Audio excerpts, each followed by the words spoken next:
Why should you vote for John Quincy Adams? The answer is quite simple. 1. Because of his family.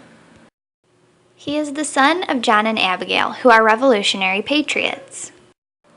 He is the son of a former president and would often sit in on conversations between his father and Ben Franklin, so he is already wise in the way of politics.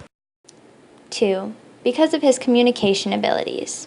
He is an accomplished linguist, which enables him to communicate with foreign countries in regards to trade, treaties, and other affairs. For example, when he was younger, Adams served as an additional secretary to the U.S. commissioners in the negotiation of the Treaty of Paris that concluded the American Revolutionary War. 3. Because of his schooling. He went to Harvard, so that's pretty important. 4. Because of his political experience. When Washington was president, he appointed John Quincy Adams as U.S. Minister to Holland because he appreciated his support so much. At age 26, he was Minister of the Netherlands, and then he was promoted to Berlin Legation. In 1802, he was elected to the U.S. Senate. 6 years later, President Madison appointed him to Minister of Russia. He was also Secretary of State under Monroe. 5. Because of his foreign policies. Among these was the famous Monroe Doctrine. The primary objective here was that the New World and the Old World remained distinctly separate because they were now independent nations. As U.S. Senator in 1803, Adams approved the Louisiana Purchase, which helped the U.S. gain a ton of land and made everyone happy.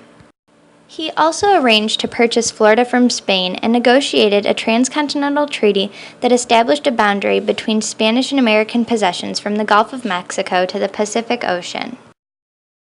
6. Because of his beliefs. He was very outspoken in his opposition to slavery, and even though some didn't agree, they did support freedom of speech along with Adams, so they respected his opinion. Furthermore, Adams' views were so valued that back in 1796, some of his phrases appeared in George Washington's farewell address. And 7. Because of his mutton chops. That deserves some... R-E-S-P-E-C-T, find out what it means to me. R-E-S-P-E-C-T, take F-T-C-T. Sock it to me, sock it to me, sock it to me, Zillary Slay. Sock it to me, sock it to me, sock it to me. Oh, hey, little bit, Zillary Slay. Just a little bit, all the time. On the same note, there are also reasons why you should not vote for Andrew Jackson. In 1791, Jackson and Rachel Donaldson began living together as man and wife, but she was still married. She was not divorced from her husband until 1794 when he made it legal. I mean, this is considered bigamy and wife stealing. Also, he has a really hot temper. For example, in 1806, there was a minor misunderstanding over a horse race which ended in a duel between Jackson and Charles Dickinson. Jackson aimed carefully and killed his foe over a horse. He killed a man over a horse. Later, in 1813, Jackson fought in a Nashville street brawl against the Benton brothers. What else is he capable of? Kicking puppies? Beating children?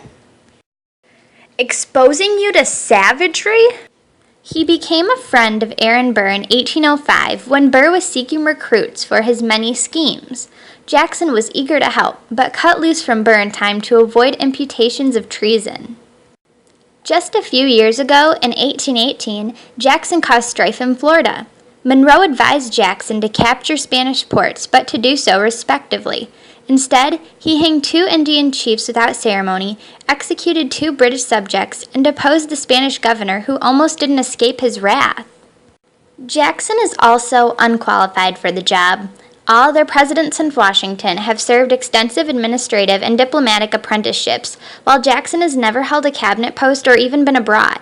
He speaks no foreign languages and is very illiterate.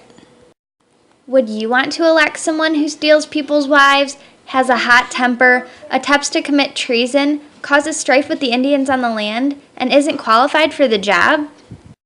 No! I didn't think so.